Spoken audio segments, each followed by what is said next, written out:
Okay, well, I'm delighted to be here, and thanks for everyone else who's listening in, and to all our panelists.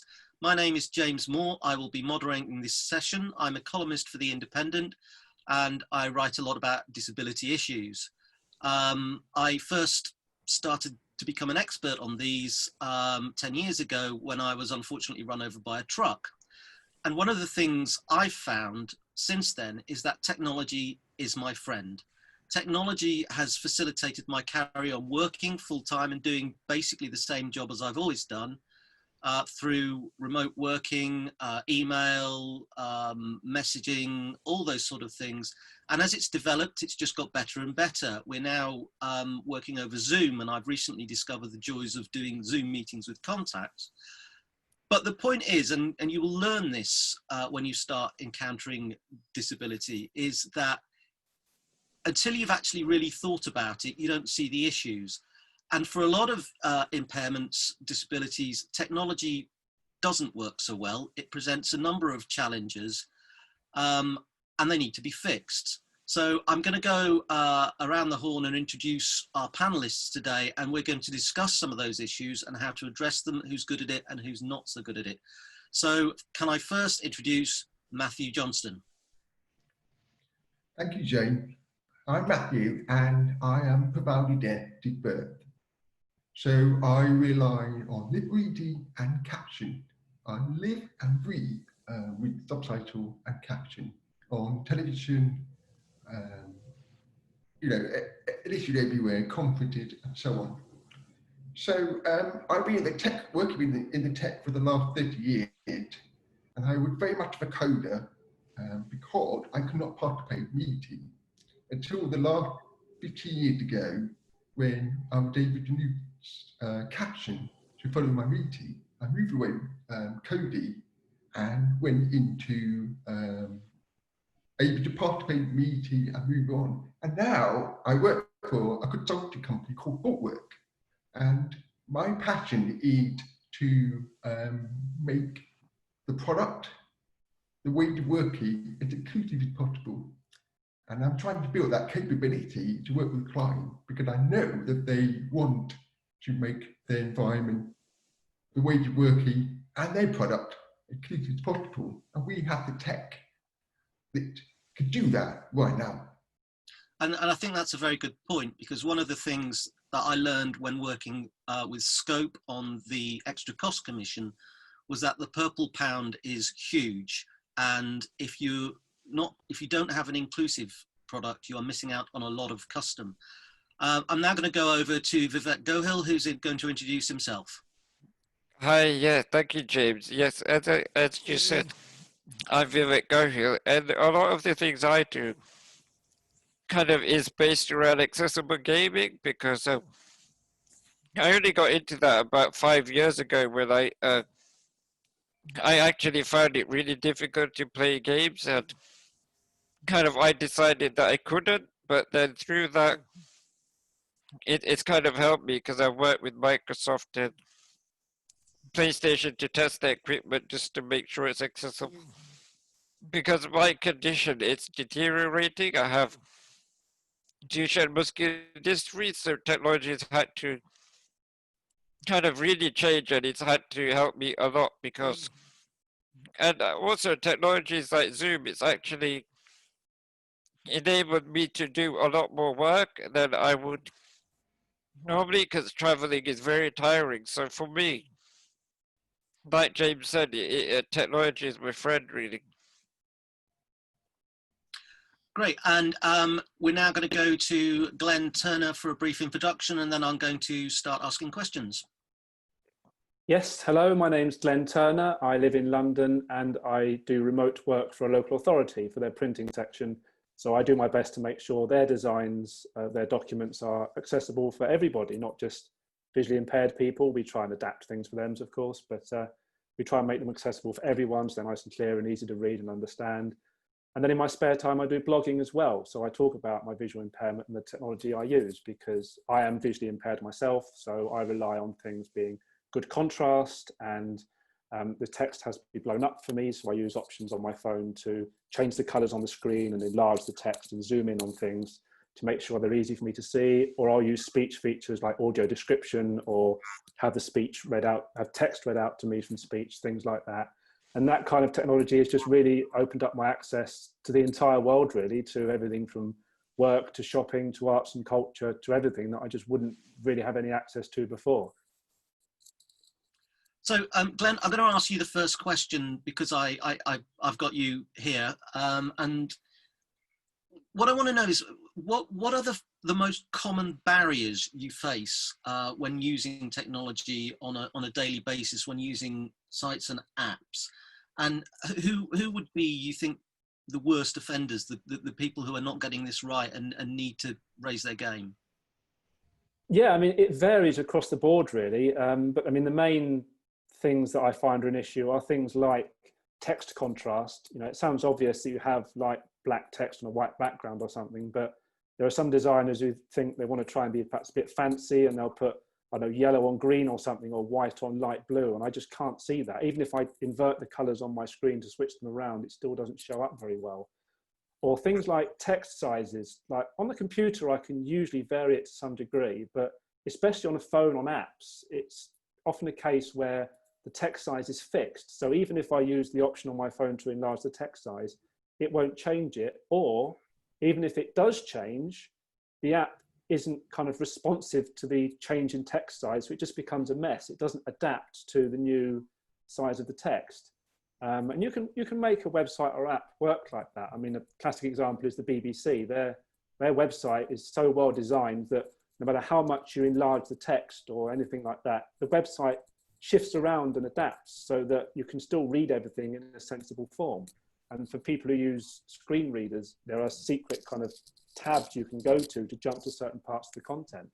And then, yeah, things like audio description for videos. You know, some videos, be it adverts or streaming services, are not audio described, some are. So it basically, it limits what I do. I will avoid certain websites and services and use the ones that are accessible, even if the ones that aren't accessible would have better products, because they're just not possible for me to get to. Vivek, is this something you've encountered? Are there certain gaming platforms that you would avoid because they're not accessible yet, or they're not working well, or is the gaming industry better? Well, like you said, yeah, the gaming industry, there's kind of pros and cons for both consoles. Microsoft, they have a lot more hardware that's accessible, like the Xbox Adaptive Control, which I worked on, whereas PlayStation doesn't really have that, but the game developers are very good with accessibility. So it's a bit of like a dicey kind of, it's hard to choose, but I think accessibility is getting a lot bigger in gaming. So I can see a lot of changes like in the next generation. So I think gaming is becoming a lot more inclusive and accessible.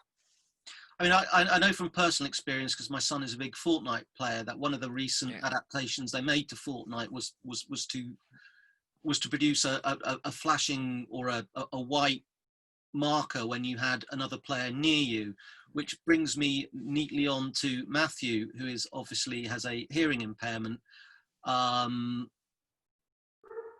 How do you find the accessibility of tech providers, who's doing well and who's not? Yes, so obviously, as I say, I rely on subtitle, and my bugbear is that a lot of videos don't have subtitle, which means I cannot follow them. And video, broadcast, conference calls, so I do miss out a lot. And sometimes they do provide auto caption, which is sort of an automated speech recognition, but it's not always accurate.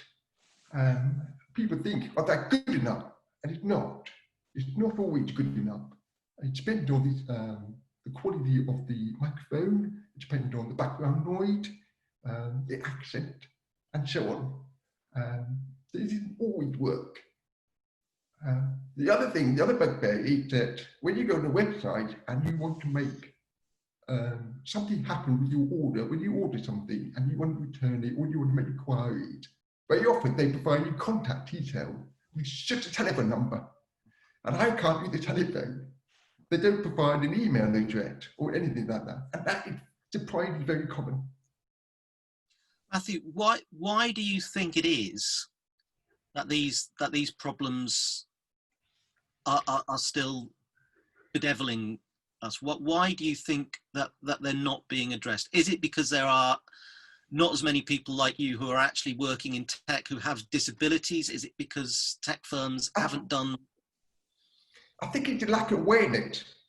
I don't think they realise that there are 11 million people with hearing impairment in the UK alone. And that's quite a significant number. And not just people with hearing impairment, but also speech impairment. So you can have people with stroke, stamina, autism. They can't use the telephone. I think it's just a lack of awareness. Vivek, do you think it's a lack of awareness where things don't work in gaming? You've said that gaming is quite good, but do you think that's? Would you agree with that?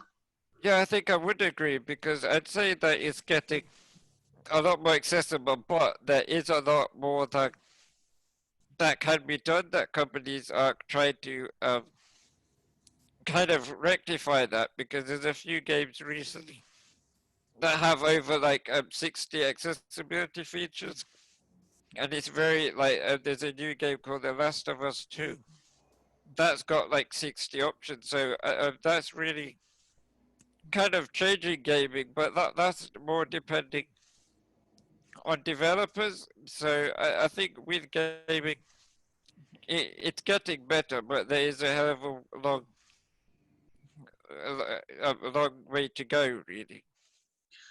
Glenn, as regards the community with visual impairments, why do you think they're perhaps not being catered for as well as they might be? Again, it's down to lack of awareness, basically. I think businesses don't consult with disabled people. They either don't realise they have to do things, or they don't know what they can do. Some people are just dismissive, saying, oh, well, disabled people haven't complained, so there probably isn't an issue, where the reality is we haven't complained because we've just gone somewhere else. And some businesses think they've done enough because they've done some kind of automated test online that says, oh, you haven't got descriptive text on your images and labels on your forms and things like that. So as long as we fix those things that the automated test told us about, then that's surely enough. And it's not, it doesn't, spell check is great in Word when you're typing up a novel or something, but that doesn't mean your novel is any good. So yeah, I just think they need to really engage with us more, to really find out what we need and engage with a wide range of people to get a good spectrum of what people need, because all of us are different. Even those of us in the visual impairment community all have varying needs. Other than engagement, is there anything else you think brands could do to improve the situations, to make lasting and sustainable progress? I think the important thing really is to consider accessibility from the outset when you're designing things. It is harder to kind of retrofit things later. So when you're designing things from the outset, think, okay, how are we going to make this accessible? And don't be afraid of doing that. There are myths like accessibility ruins aesthetics. There's this misconception that goes around. You can have a perfectly good looking app or a website that is accessible as well. So yeah, research it, do research into what's possible, and just make sure you've planned accessibility in from the outset, and it makes things a lot easier in the long run.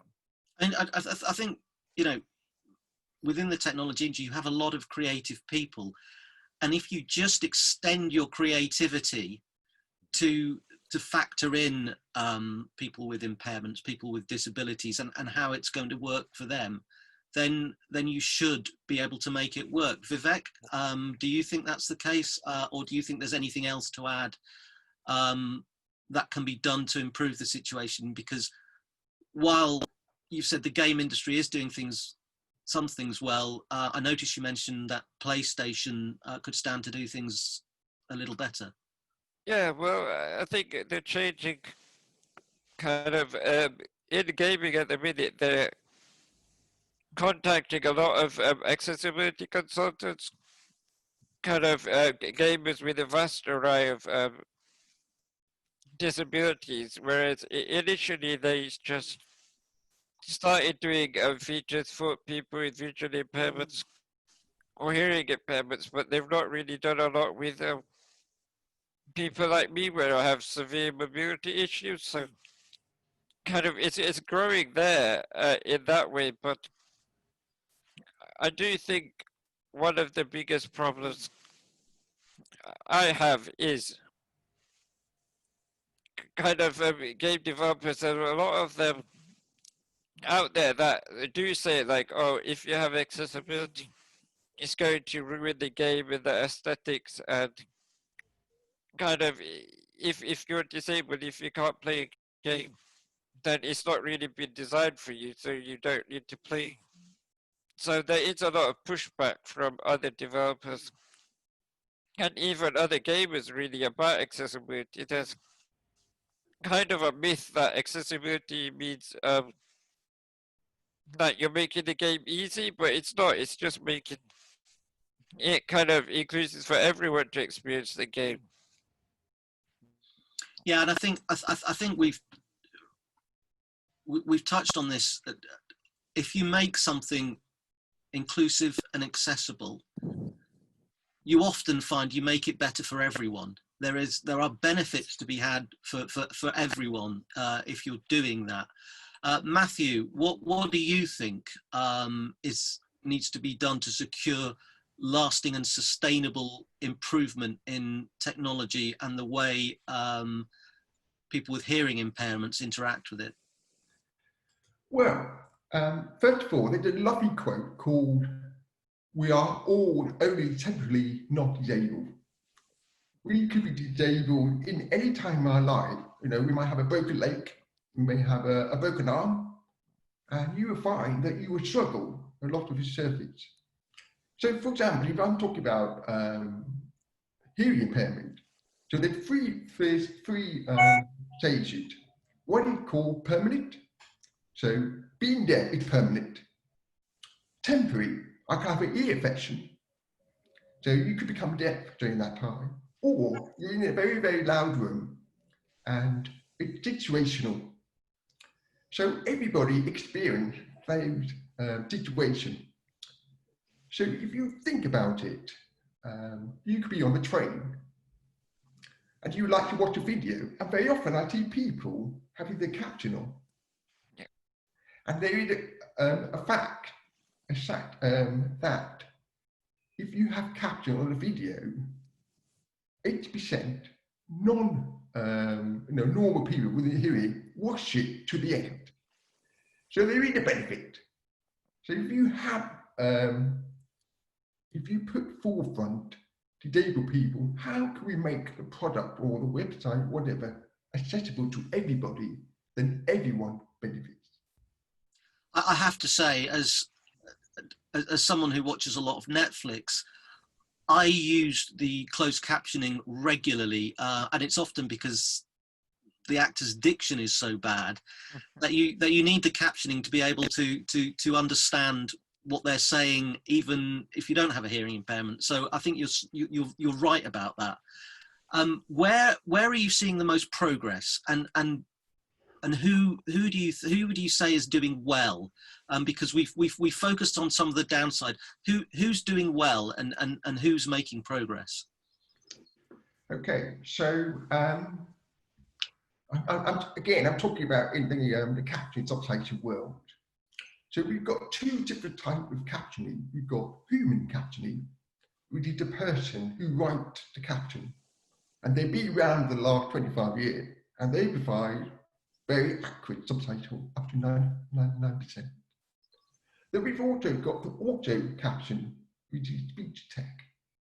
Now, there's a lot of company out there producing this sort of software. I mean, Google and Microsoft are the leaders in this field. And I would say a year ago, when they sort of became available, I couldn't follow them. They were not good enough. But then 6 months later, I thought, okay, that's interesting. They're becoming more accurate. And then after Christmas, it got pretty accurate. So I start new to them in my internal meeting and with people I recognise I've worked with, because I know the way they talk. So it's not accurate, but for me, as an individual, it's good enough because I know the way they talk, what sort of word they say, and I can feel the gap together with this auto caption. So there is another company called Voiceit, which focus, it's a company in Israel. They focus on speech impairment, which is great. So we've got a company that actually focused on it. And I know that they are working with Amazon on their Alexa smart speaker to show that they can, you know, people with speech impairment use them. But that's still in progress. But one thing for me is Google phone called Pixel. And they have a feature called live caption. And you twitch on any of this live streaming. So like, for example, broadcast or radio or video without caption, I put that option on my phone. And it's pretty accurate. I wouldn't say it's 100% accurate, but it's accurate. And it means that I'm able to read them that don't have caption. And for me, it's a life changer. And I think that will get better. The one thing I'm really looking forward to is phone call. I cannot do the phone for an obvious reason. But if that live caption could be enabled for telephone conversation, that would be a life changer. Vivek, where are you seeing progress made? And I mean, you've mentioned Microsoft as being pretty good, but are there any particular games developers you'd focus on who are leading the charge? Well, yes, like tomorrow there's a new game out that I mentioned, and it's by developer Naughty Dog. And kind of with this game, they designed it for accessibility straight away from the design process, and they talked to a lot of accessibility consultants. So I think that's a good example, but I do think there needs to be a bit more developers open to it. I would say there are, but there's a lot of them that may be ignorant because they kind of haven't talked to a disabled gamer or something. And Glenn, who would you highlight as being particularly good when it comes to visual impairments, and where do you see progress being made? Well, in terms of, I mean, things like streaming services, Netflix are very good at doing all of their original titles. Amazon do a few of theirs as well. Disney Plus have got quite a lot of audio described titles as well, I believe. In terms of more general things like shopping, I mean, you know, the Amazon smart speakers and Google smart speakers, things like that have been a real game changer for the visual impairment community, because we don't have to look anything. We can just talk at a machine and it does what we want it to do. And they weren't designed for the visually impaired in the first place. They're just something that have been accessible for everybody because they were designed that way from the outset. And then in terms of other, you know, smaller companies like theatres, like the Old Vic, have been really accessible, not just in their physical building, but online. They've been doing audio described performances recently, the Old Vic, during lockdown, as have a couple of other theatres like the National Theatre and the Royal Opera House. So is this the YouTube? Are you talking about yes. the performances they put up on YouTube? Yeah, well, the Old Vic have been kind of selling performances via their own website that they're broadcasting via Zoom, which have captions and audio description with every single performance. This is streamed live from their stage, which is brilliant. I mean, I'm quite happy to pay for something like that. But yeah, on YouTube, the National Theatre have posted a couple of audio described shows, as have the Royal Opera House, which is fantastic. So there is certainly more awareness out there that, especially now we're in lockdown, we have more reliance on the online world for our entertainment and culture and things like that. So it's great to see that people like that are making the effort. So I guess the final section, the final question, I'm sorry, before we move on to the questions from people who are joining us in the conference, where, Glenn, do you see the most potential? You've mentioned smart speakers as a game changer for your community. Where do you see the most potential in future? And you know, possibly were the sort of tech in smart speakers designed for other things? I don't know. What do you think could further change the game? Yeah, I mean, I think the whole idea of voice control is quite a big thing at the moment. I mean, the new version of the Mac operating system, the Apple Mac system, has got voice control built in now. And again, this kind of thing is useful for everyone, especially in an era where so many people are staring at their screens all the time. Having a reason not to use it and kind of ease the strain on your eyes is useful for the whole population.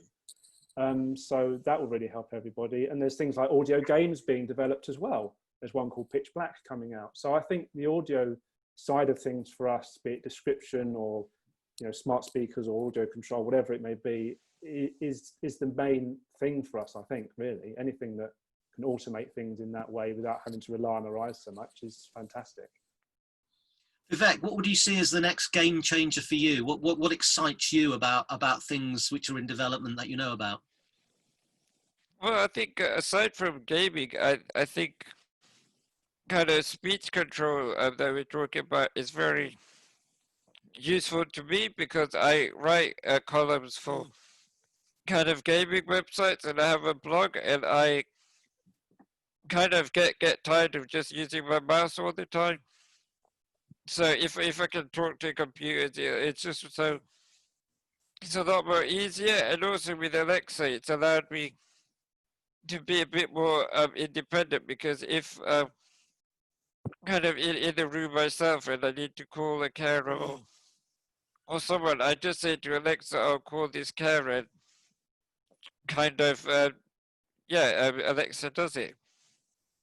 So I do think voice control is very important for me. And are there any particular games you'd highlight as being particularly good that you've noticed released recently? Well, there's been quite a few, like Gears 5 for Xbox. You can play the game fully if you're visually impaired, because I consulted with one of my friends who's a blind gamer, and kind of, you can play that whole game if you're kind of blind, with like audio cues and kind of a lot more other things. So I think that's what I'd have to say Microsoft agreed there. Matthew, what do you find exciting when you look into your crystal ball and at the future, the developments which could be a game changer for you? Okay, so for me, it's able to follow everything.